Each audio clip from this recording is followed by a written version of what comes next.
സ്മെല്ലുണ്ടാ?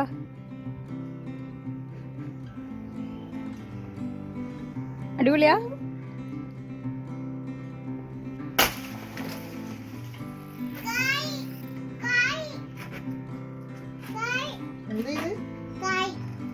Hi everyone, Assalamu alaikum. This is Bichu Fahima here. Welcome back to another video. ഇന്നൊരു casual weekend വ്ളോഗാണ്. ഈ ഒരു വീഡിയോയിൽ കണ്ണൂരിൽ നല്ല ബിരിയാണി കിട്ടുന്ന റെസ്റ്റോറൻറ്റ് റിവ്യൂ, ഒരു സിമ്പിൾ സ്നാക്ക് റെസിപ്പി, പിന്നെ കുറച്ച് പെറ്റ്സ് ആൻഡ് ഗാർഡനിങ് സീനും കൂടി ഇൻക്ലൂഡ് ചെയ്യുന്നുണ്ട്. അപ്പോൾ എല്ലാവരും വീഡിയോ കംപ്ലീറ്റ് കാണണം. ഇവിടെ ഹസ്ബൻഡും മമ്മീൻ്റെ ഫേവറേറ്റ് പെറ്റാണ് കോഴി. അപ്പോൾ മമ്മി എല്ലാ പേരക്കുട്ടികൾ വരുമ്പോൾ കാണാൻ വേണ്ടി മുട്ട വിരിപ്പിക്കാറുണ്ട്. സോ ദിസ് ടൈം റുഹാൻ്റെ ടേൺ ആയിരുന്നു. 6 മുട്ട വെച്ച് അതിൽ 3 വിരിഞ്ഞിട്ടുണ്ട്. അതിൻ്റെ കൂടെ 12 എണ്ണത്തിനെയും കൂടി വാങ്ങിയിട്ട് 12 ഒന്നിച്ച് വാങ്ങിയതല്ല, 10 നമ്മൾ പുറത്ത് പോയപ്പോൾ പെട്ടെന്ന് വയൽ വെച്ച് ഈ സെയിം സൈസിലെ കോയിനെ കണ്ടപ്പോൾ വാങ്ങിയതാണ്.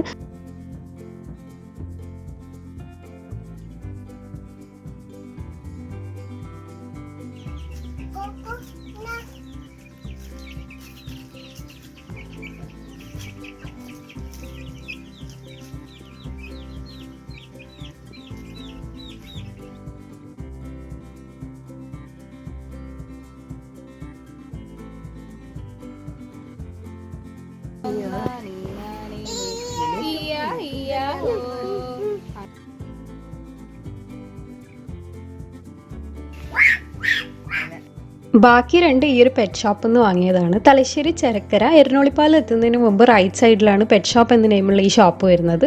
ഇവിടെ ഇഷ്ടംപോലെ പല വെറൈറ്റി ആയിട്ടുള്ള പെറ്റ്സ് അതിൻ്റെ ഫീഡെല്ലാം സെയിൽ ചെയ്യുന്നുണ്ട്. മൊത്തത്തിലൊരു മിനി സൂ പോലെയാണ്. നമുക്ക് വേണ്ടത് നോക്കി ചൂസ് ചെയ്യാനും പറ്റും. കൂടാതെ ഓരോ ആനിമൽസിനെ എങ്ങനെയാണ് ട്രീറ്റ് ചെയ്യേണ്ടത് എന്നുള്ള കാര്യങ്ങൾ അവർ ഡീറ്റെയിൽ ആയിട്ട് പറഞ്ഞു തരുകയും ചെയ്യും.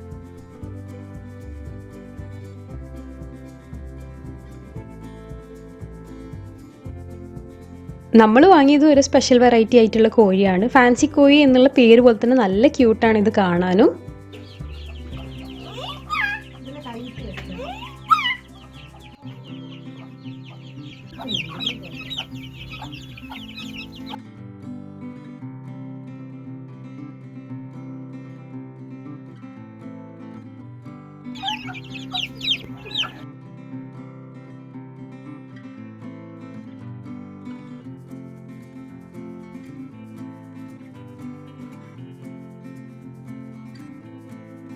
അത് കഴിഞ്ഞ് നേരെ കണ്ണൂരാണ് പോകുന്നത്. കണ്ണൂരിൽ പോയാൽ കാലിക്കറ്റ് ഫ്രൂട്ട് സ്റ്റോളിലെ കടീശയ്ക്ക് കുടിക്കൽ മസ്റ്റാണ്. ഇതിൻ്റെ ഡീറ്റെയിൽ വീഡിയോ ഇതിന് മുമ്പത്തെ വീഡിയോ ആയിട്ട് ഞാൻ പോസ്റ്റ് ചെയ്തിട്ടുണ്ട്. ഇനി കണ്ണൂർ ബിരിയാണി മാത്രം സ്പെഷ്യലായിട്ട് സെർവ് ചെയ്യുന്ന ഒരു സ്പോട്ടാണ് അജ്വ റെസ്റ്റോറൻറ്റ്. അവിടത്തേക്കാണ് പോയിക്കൊണ്ടിരിക്കുന്നത്. കക്കാട് റോഡിലാണ് ഈ ഒരു സ്പോട്ട്. കൊറോണൻ്റെ മുമ്പ് നമ്മൾ ഇടയ്ക്കിടയ്ക്ക് വിസിറ്റ് ചെയ്യുന്ന ഒരു സ്പോട്ടാണ്. നല്ല കാം ആൻഡ് ക്വയറ്റ് ആംബിയൻസിൽ നമ്മൾ കല്യാണത്തിനെല്ലാം കിട്ടുന്ന സെയിം ബിരിയാണി കിട്ടും അവിടെ. അതും ആർട്ടിഫിഷ്യൽ കളേഴ്സ് ഒന്നും യൂസ് ചെയ്യാണ്ടാണ് ഇവർ സെർവ് ചെയ്യുന്നത്. ആദ്യം അവിടെ ബീഫ് ഒഴികെ മട്ടൺ, ചിക്കൻ, ഫിഷ് ബിരിയാണി മാത്രമാണ് സെർവ് ചെയ്യുന്നുണ്ടായത്. പക്ഷേ ഇപ്പോൾ ബീഫ് ബിരിയാണി കൂടി ആഡ് ചെയ്തിട്ടുണ്ട് മെനുവിൽ. ഞാനിവിടുത്തെ മട്ടൺ ബിരിയാണി ഫാൻ ആയതുകൊണ്ടും ബീഫ് ബിരിയാണി എങ്ങനെ ഉണ്ട് എന്ന് അറിയാൻ വേണ്ടിയിട്ട് 2 ഓരോ സിംഗിൾ വാങ്ങി. അജ്വയിൽ സിംഗിൾ ബിരിയാണി അത്യാവശ്യം നല്ല ക്വാണ്ടിറ്റിയുള്ള റൈസിൻ്റെ കൂടെ 2 മീഡിയം സൈസ് പീസും ക്യാരറ്റും ബീട്രൂട്ടും കിസ്മിസെല്ലാം ഇട്ട അച്ചാറും സാലഡാണ് ഇവർ സെർവ് ചെയ്യുന്നത്. മട്ടനും സെയിം ക്വാണ്ടിറ്റി തന്നെ. പക്ഷേ ബീഫിനേക്കാളും മട്ടൻ്റെ ടെൻഡർനെസ് ആണ് എടുത്ത് പറയേണ്ടത്. നല്ല സോഫ്റ്റ് മട്ടൻ.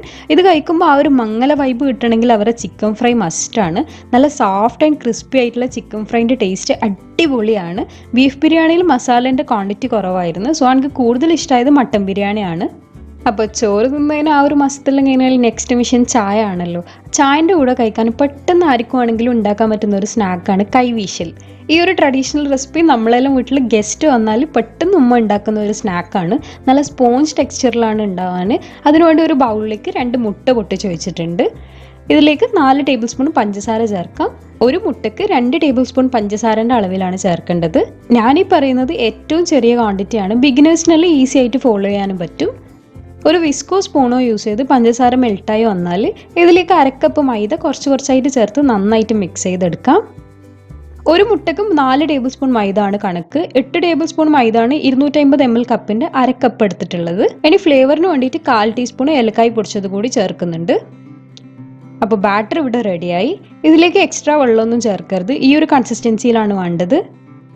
അപ്പോൾ കൈവീശൽ ഞാൻ ഇന്ന് ഉണ്ടാക്കുന്നത് ട്രഡീഷണലി ഫോളോ ചെയ്ത് വരുന്ന വേ ആണ്. ഈ ചിരട്ട കണ്ടില്ലേ, ഇതിൻ്റെ നടുക്കുള്ള ഹോളിലൂടെ ഓയിലിലേക്ക് ചുറ്റിച്ചെടുത്താൽ മതി.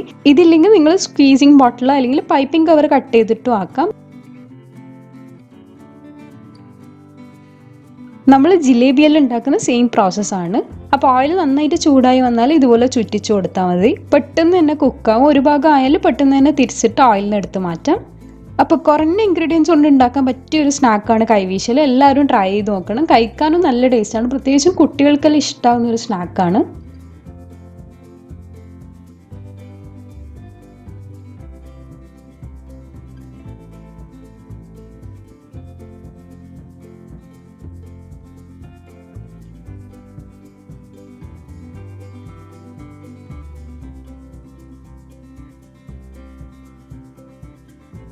സോ ഈ ഒരു വീഡിയോ ഇവിടെ വൈൻഡപ്പ് ചെയ്യുന്നതാണ്. വീഡിയോ ഇഷ്ടമായിരുന്നെങ്കിൽ ലൈക്ക്, ഷെയർ ആൻഡ് ഫീഡ്ബാക്ക്സ് താഴെ കമൻറ്റ് ബോക്സിലോ അല്ലെങ്കിൽ എൻ്റെ ഇൻസ്റ്റാഗ്രാം ഐ ഡി ഡിസ്ക്രിപ്ഷൻ ബോക്സിൽ കൊടുത്തിട്ടുണ്ട്. അതിലോ മെസ്സേജ് ചെയ്യണം. ചാനൽ ഇതുവരെ സബ്സ്ക്രൈബ് ചെയ്തിട്ടില്ലെങ്കിൽ പ്ലീസ് സബ്സ്ക്രൈബ്. അടുത്തൊരു വീഡിയോ വരുന്നതുവരെ കീപ് വാച്ചിങ്. ബൈ.